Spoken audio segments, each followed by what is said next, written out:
Hello everyone and welcome to my Phoenix Wright Ace Attorney Let's Play. My name is SKVA and this is actually not my first time playing Phoenix Wright. I've played it a numerous amount of times before and I love the series, so I thought it would be fun to, do a Let's Play for you guys. So, without any further ado, let's get started.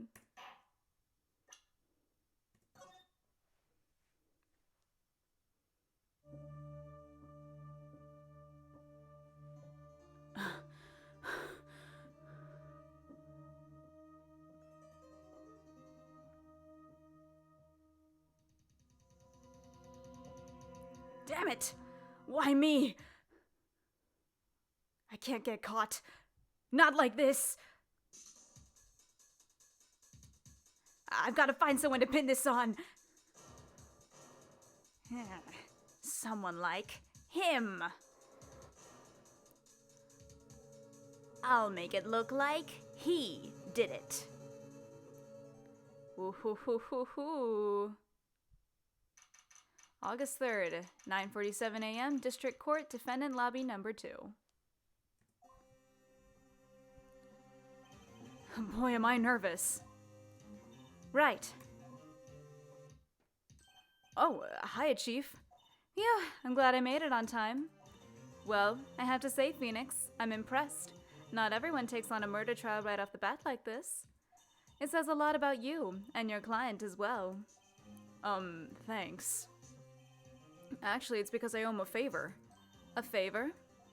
You mean you knew the defendant before this case? Yes. Actually, I kind of owe my current job to him. He's one of the reasons I became an attorney. Well, that's news to me. I want to help him out in any way I can. I just really want to help him. I owe him that much. It's over! My life, everything, it's all over! Isn't that your client screaming over there? Yeah, that's him. Death, despair! Oh! I'm gonna do it! I'm gonna die! It sounds like he wants to die. Yeah. Nick!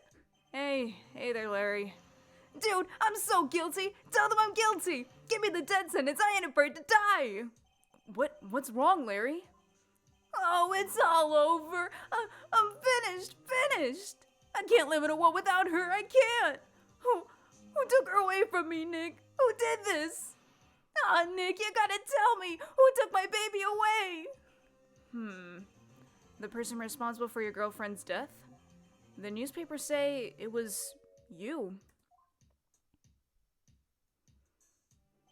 My name is Phoenix Wright. Here's the story. My first case is a fairly simple one. A young woman was killed in her apartment. The guy they arrested was the unlucky sap dating her. Larry Butts. My best friend since grade school. Our school had a saying, when something smells, it's usually the butts. In the 23 years I've known him, it's usually been true. He has a knack for getting himself in trouble. One thing I can say, though, it's usually not his fault. He just has terrible luck. But I know better than anyone that he's a good guy at heart. And I owe him one, which is why I took the case to clear his name. And that's just what I'm gonna do. August 3rd, 10 a.m., District Court, Courtroom Lobby Number 2. Oop, not Courtroom Lobby, Courtroom Number 2. I'm sorry. The court is now in session for the trial of Mr. Larry Butts. The prosecution is ready, Your Honor. The, defense is ready, Your Honor. Mr. Wright, this is your first trial, is it not? Yes, Your Honor. I'm a little nervous. Your conduct during this trial will decide the fate of your client. Murder is a serious charge. For your client's sake, I hope you can control your nerves. Thank you, Your Honor. Mr. Wright, given the circumstances, I think we should have a test to ascertain your readiness. Yes, Your Honor. Gulp. Handshaking. Eyesight fading. The test will consist of a few simple questions. Answer them clearly and concisely. Please state the name of the defendant in this case. That is Larry Butts. The defendant? Well, that's Larry Butts, Your Honor. Correct. Just keep your wits about you and you'll do fine. Next questions. I can't read. This is a murder trial. Tell me, what's the victim's name? Phew, I know this one. Glad I read the case report cover to cover so many times. It's... wait. Uh-oh. No way, I forgot! I'm drawing a total blank here! Phoenix, are you sure you're absolutely sure you're up to this? You don't even know the victim's name? Oh, the victim? Oh, of course I know the victim's name. I just forgot, temporarily. I think I feel a migraine coming on. Look, the defendant's name is listed in the court record. Just touch the court record button to check it at any time, okay? We're gonna check the court record button. And, there's my attorney's badge, and there's Cindy's autopsy report, so let's read it. Time of death, August 31st, 4 p.m. to 5 p.m. Cause of death, loss of blood due to blunt force trauma. Except it didn't say force there. And then let's just read the description for my attorney's badge. No one will believe I was a defense attorney if I didn't carry this. Dang right. Alright, so it's Cindy Stone. Remember to check it often. Do it for me, please. I'm begging you. Let's hear your answer. Who is the victim in this case? It's Cinderblock. The victim's name is Cindy Stone. Correct. Now, tell me, what was the cause of death? She died because she was... hit with a blunt object. She was struck once by a blunt object. Correct. You've answered all my questions. I see no reason why we shouldn't proceed. You seem much more relaxed, Mr. Wright. Good for you. Thank you, Your Honor. Because I don't feel relaxed, that's for sure. Well then. First, a question for the prosecution. Mr. Payne? Yes, Your Honor. As Mr. Wright just told us, the victim was struck with a blunt object. Would you explain to the court just what that object was? The murder weapon was this statue of the Thinker. It was found lying on the floor next to the victim. I see. The court accepts it into evidence. Statue added to the court record. Right. Be sure to pay attention to any evidence added during the trial. That evidence is the only ammunition you have in court.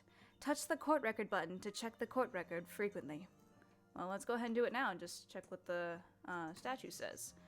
A statue in the shape of the Thinker. It's rather heavy. Cool. Mr. Payne, the prosecution may call its first witness. The prosecution calls the defendant Mr. Butts to the stand. Chief, what do I do now? Pay attention. You don't want to miss any information that might help your client's case. You'll get your chance to respond to the prosecution later, so be ready. Let's just hope he doesn't say anything unfortunate. Uh-oh. Larry gets excited easily. This could be bad. Oh dear. No, he's already a troublemaker. Look at him. Ahem. Mr. Butts, is it not true that the victim had recently dumped you? Hey, watch it, buddy! We were great together. We were Romeo and Juliet, Cleopatra and Mark Anthony. Didn't they all die? I wasn't dumb. She just wasn't taking my phone calls or seeing me. Ever. What's it to you anyway? Mr. Butts, what you describe is generally what we mean by dumped, you stupid ass. In fact, she had completely abandoned you and was seeing other men. She had just returned from overseas with one of them the day before the murder. What do you mean, one of them? Lies, all of it, lies! I don't believe a word of it! Your Honor, the victim's passport. According to this, she was in Paris until the day before she died. Passport added to the court record. Indeed. She appears to have returned the day before the murder. Dude, no way! The victim was a model, but she did not have a large income. It appears that she had several sugar daddies. Daddies? Sugar? Yes, older men who gave her money and gifts. She took their money and used it to support her lifestyle. Dude! We can clearly see what kind of woman this Miss Stone was. Tell me, Mr. Butts, what do you think of her now? Right. I don't think you want him to answer that question. Yeah, Larry has a way of running his mouth in all the wrong directions. Should I... we stop him from answering? My client had no idea the victim was seeing other men. That question is irrelevant to this case. Oh, wince. Tin Payne. Dude, what do you mean? Irrelevant. That cheating she-dog? I'm gonna die! I'm just gonna drop dead! Yeah, and when I meet her in the afterlife... I'm gonna get to the bottom of this! Oh my god. Let's continue with the trial, shall we? I believe the accused motive is clear to everyone. Yes, quite. Oh boy, this is so not looking good. Next question. You went to the victim's apartment on the day of the murder, did you not? Go. Well, did you or did you not? Sorry, just switching hands. Well, maybe I did and maybe I didn't. Uh-oh, he went. What do I do? Do we, that's a very good question. I guess we stop him from answering again. I'll send him a signal. Lie like a dog. Well, see, it's like this. I don't remember. You don't remember? Well then, we'll just have to remind you. I got a bad feeling about this. We have a witness that can prove he did go to the victim's apartment that day. Well, that simplifies matters. Who is your witness? The man who found the victim's body. Just before making the gruesome discovery, he saw the defendant fleeing the scene of the crime. Oh dear, that's not good. Order in the court. Mr. Payne, the prosecution may call its first witness. Yes, Your Honor. This is bad. On the day of the murder, my witness was selling newspapers at the victim's building. Please bring Mr. Frank Sott to the stand. Look at his freaking, ugh. Mr. Sott, you sell newspaper subscriptions, is this correct? Oh, yes, newspapers, yes. I don't know what voice to give him at this point. Mr. Sword, you may proceed with your testimony. Please tell the court what you saw on the day of the murder. I'm gonna try my best to give him a voice, but witness his account. I was going door to door selling subscriptions when I saw a man fleeing an apartment. I thought he must be in a hurry because he left the door half open behind him. Thinking it strange, I looked inside the apartment. Then I saw her lying there, a woman, not moving, dead. I quailed in fright and found myself unable to go inside. I thought to call the police immediately. However, the phone in her apartment wasn't working. I went to a nearby park and found a public phone. I remember the time exactly. It was 1 p.m. The man who ran was, without a doubt, the defendant sitting right over there.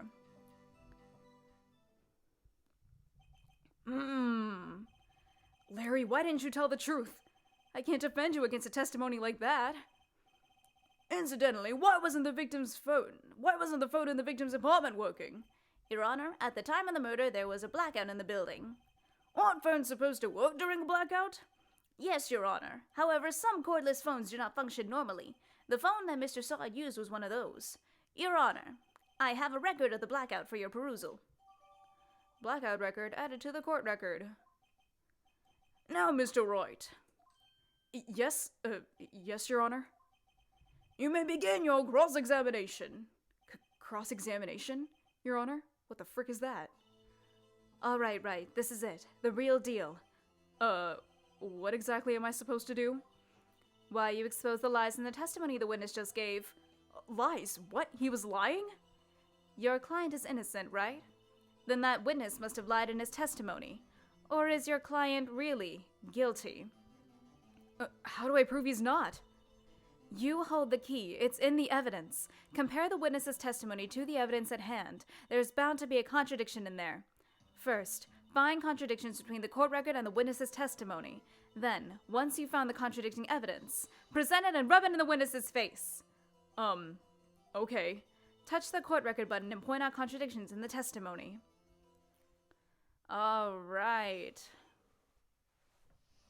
Cross-examination, witness's account. Let's go. I already know which one this is. And I saw her lying there, a woman not moving, dead. I quailed in fright and found myself unable to go inside. Whatever, I don't give a care. I thought to call the police immediately, however the phone in her apartment wasn't working. I went to a nearby park and found a public phone. I remember the time exactly. It was 1 p.m. No, it was not, sir.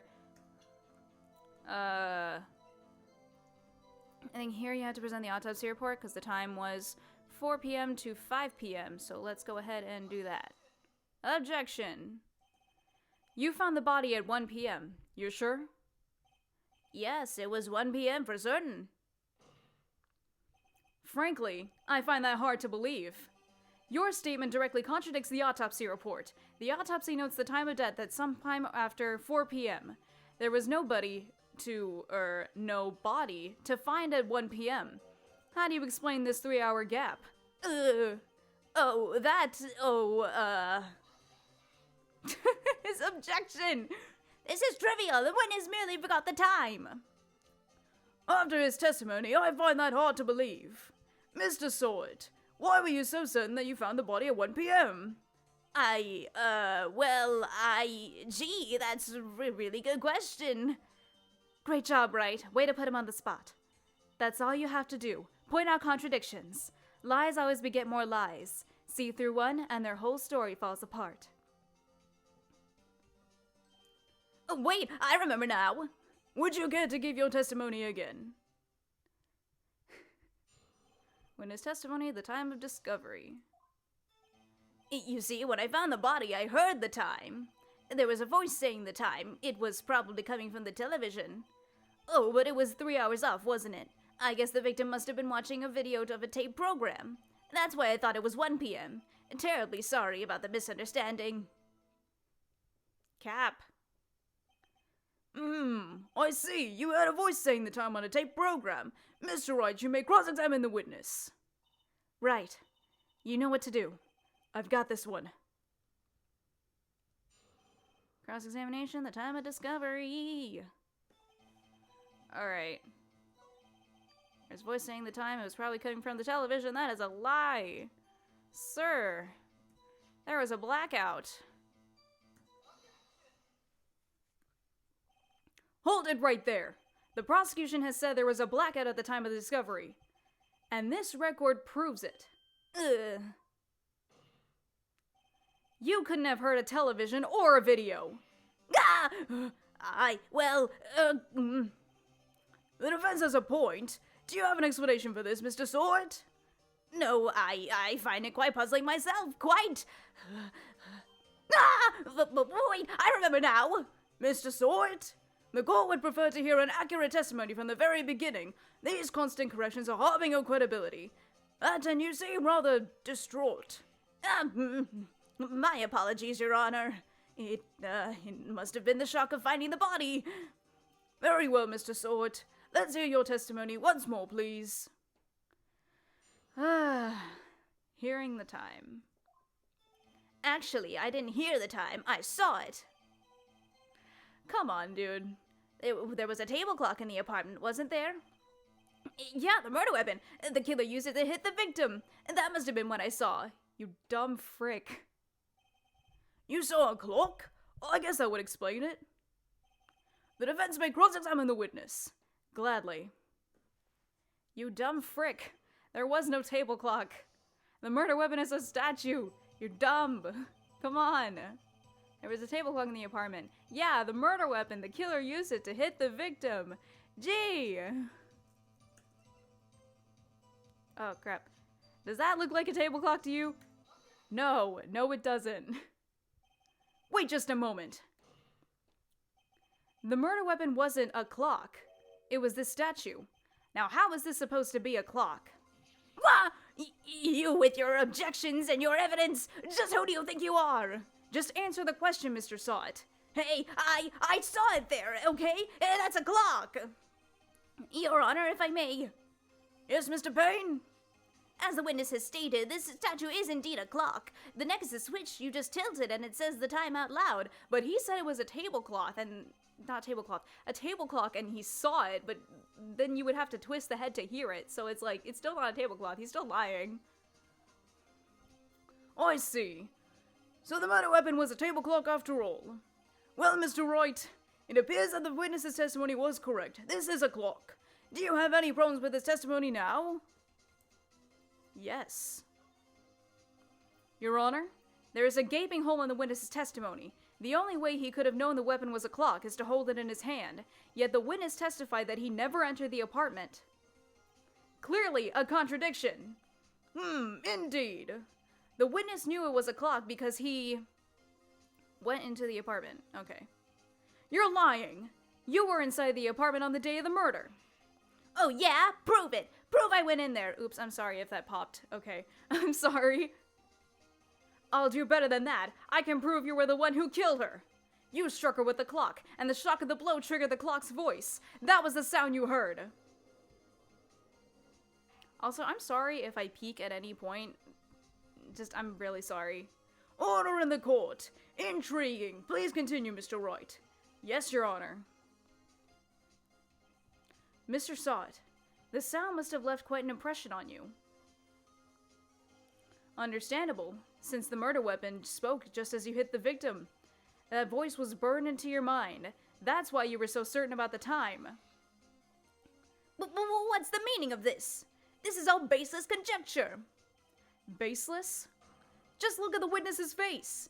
Would the witness care to elaborate? Did you strike the victim with the clock? That day, I never... Look, the clock, I heard, no, I mean, I saw... Ah! My throat hurts. Shut up, I hate you! It was him, I tell you, I saw him! He killed her, and he should burn! Give him death! Oh my god, my throat. Order in the court, I say. Your Honor, a moment, please. There isn't a shred of evidence supporting the defense's claims. Mr. Wright. Your Honor? You claim the sound the witness heard came from the clock.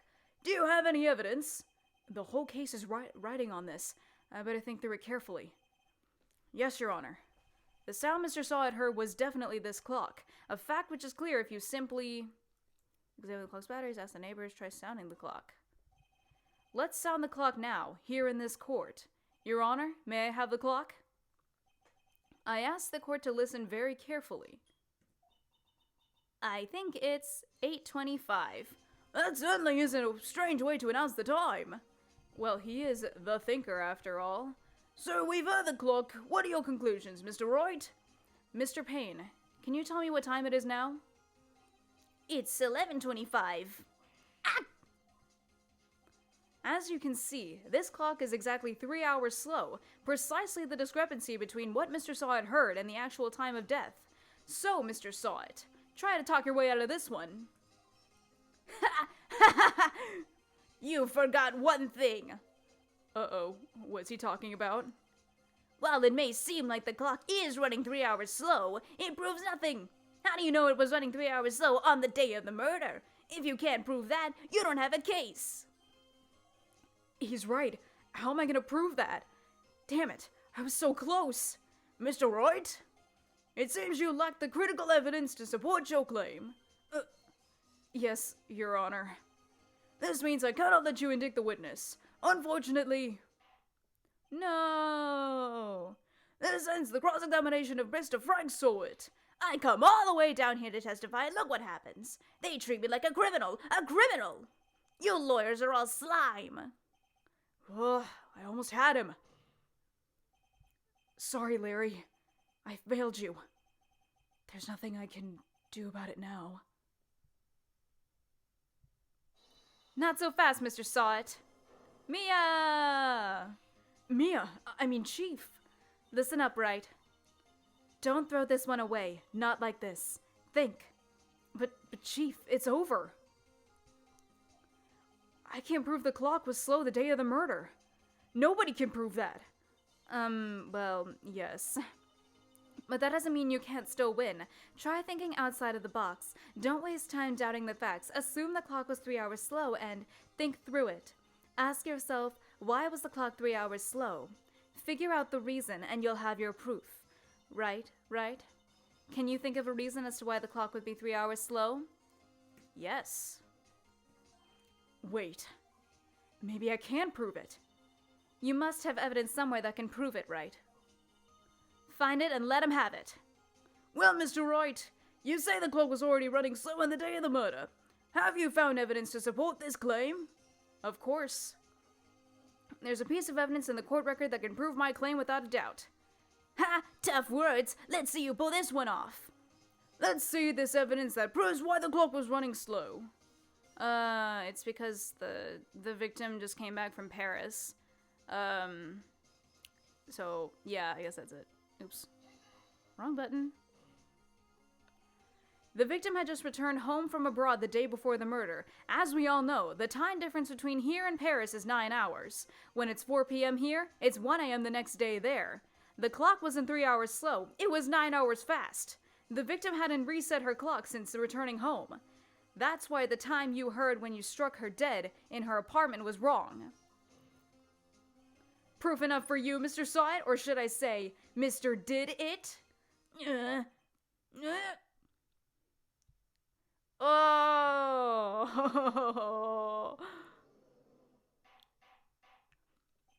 Order, I say. Well, this case has certainly turned out differently than we all expected. Mr. Payne, your client? He was arrested and has been taken away, Your Honor. Very well. Mr. Wright? Yes, Your Honor? I have to say, I'm impressed. I don't think I've ever seen someone complete a defense so quickly, and find the true culprit at the same time. Thank you, Your Honor. At this point, this is only a formality, but this court finds the defendant, Mr. Larry Butts. Yeah!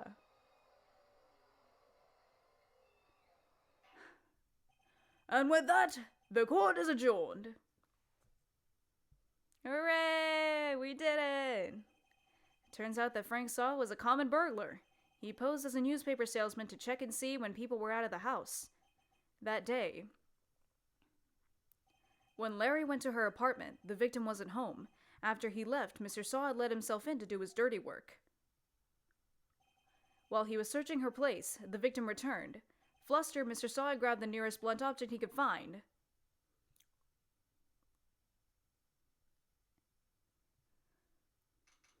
August 3rd, 2:32 p.m., District Court, Defendant Lobby number 2. Oh, I still can't believe we won. Right. Good job in there. Congratulations. Thanks, Chief. I owe it all to you. Not at all, not at all. You fought your own battles in there. It's been a while since I've seen a trial end on such a satisfying note. I've never seen the Chief looking this happy. If she's this glad, imagine how Larry must feel. Why are you crying? My life is over. Larry, you're supposed to be happy. What's wrong now? Aw, Nick. Don't worry about me. I'll be dead and gone soon. Good. Wait, no, I mean bad. Larry, you're innocent. This case is closed. But my Cindy Winnie's gone, man. Gone forever. She didn't give a shit about you. Larry, she was a... never mind. Congratulations, Harry. Harry? Yes, you. I can practically see the headlines now. Harry Butts, innocent. Thanks. I really owe you one. I won't forget this, ever. Let's celebrate. Dinner, movie, my treat. Oh, no, I couldn't. Hey, I was the one who got you off the hook. Oh, hey! Here, take this. It's a present. A present? For me? Wait, wasn't this the evidence that... Actually, I made this clock for her. I made one for her and one for me. Really? You? You made this? Well, thank you. I'll keep it as a memento. Yo, Nick. Can you believe it? I was so into that chick. And she was just playing me for a fool. Don't that make you just want to cry? Larry. Are you so sure? Excuse me? I think she thought quite a lot of you in her own way. Nah, you don't gotta sympathize with me, it's gay. Oh, I read that wrong anyways. Oh, I'm not just sympathizing, really. Isn't that right? Don't you have something to show your friend? Something that proves how she felt about him? Huh? Oh, yeah, right. What the heck is she talking about? A statue. I think. Right? Check this out, Larry. Proof positive you weren't just some chump to her. Huh? Where'd you get that clock? This is the clock you made for her, Larry. She took it with her when she traveled. She probably just needed a clock, that's all. You think so? It's a pretty heavy clock to take traveling. Well, make of it what you will. Hey, Nick. I'm glad I asked you to be my lawyer. Really, I am. Thanks. Hope that made him feel a little better. Right? I hope you see the importance of evidence now. Also, hopefully you realize things change depending on how you look at them. People, too. We never really know if our clients are guilty or innocent. All we can do is believe in them. And in order to believe in them, you have to believe in yourself. Right. Listen, learn, grow strong. Never let go of what you believe in. Never. Well, I think our work here is done. Shall we be off? Yeah, I guess so. Say, how about dinner? On me? We'll drink a toast to innocent butts. Yeah. Oh, speaking of Harry, you were saying part of why you became a lawyer was because of him. Yeah, part at least. You'll have to tell me more about it sometime, maybe over drinks. And so, my first trial came to a close. Larry slapped me on the back and said, "Gee, Nick, it's good to have friends." But I'm pretty sure he's not going to pay me, unless you count the clock he gave Mia. I didn't know it then. But that clock was soon going to be at the center of another incident.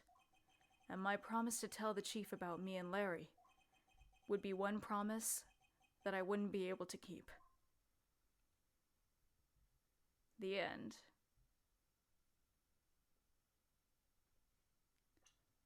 Doo-doo-doo. Turnabout Sisters! Alright, so I guess that's it for this first episode. I know that I seemed like I knew everything, pretty much off the top of my head, and that's kind of how I am with this first case as well as the next case, because I've played those more times than I've played the whole series. But starting the third case, it's probably going to be it's probably still going to feel like it's new to me because I don't really know. Never mind. I can't really explain my knowledge of like the cases after the second case. But yeah. Well, I hope you enjoyed that. If you did, maybe you can go ahead and maybe leave a comment, maybe subscribe. I'll see you next time.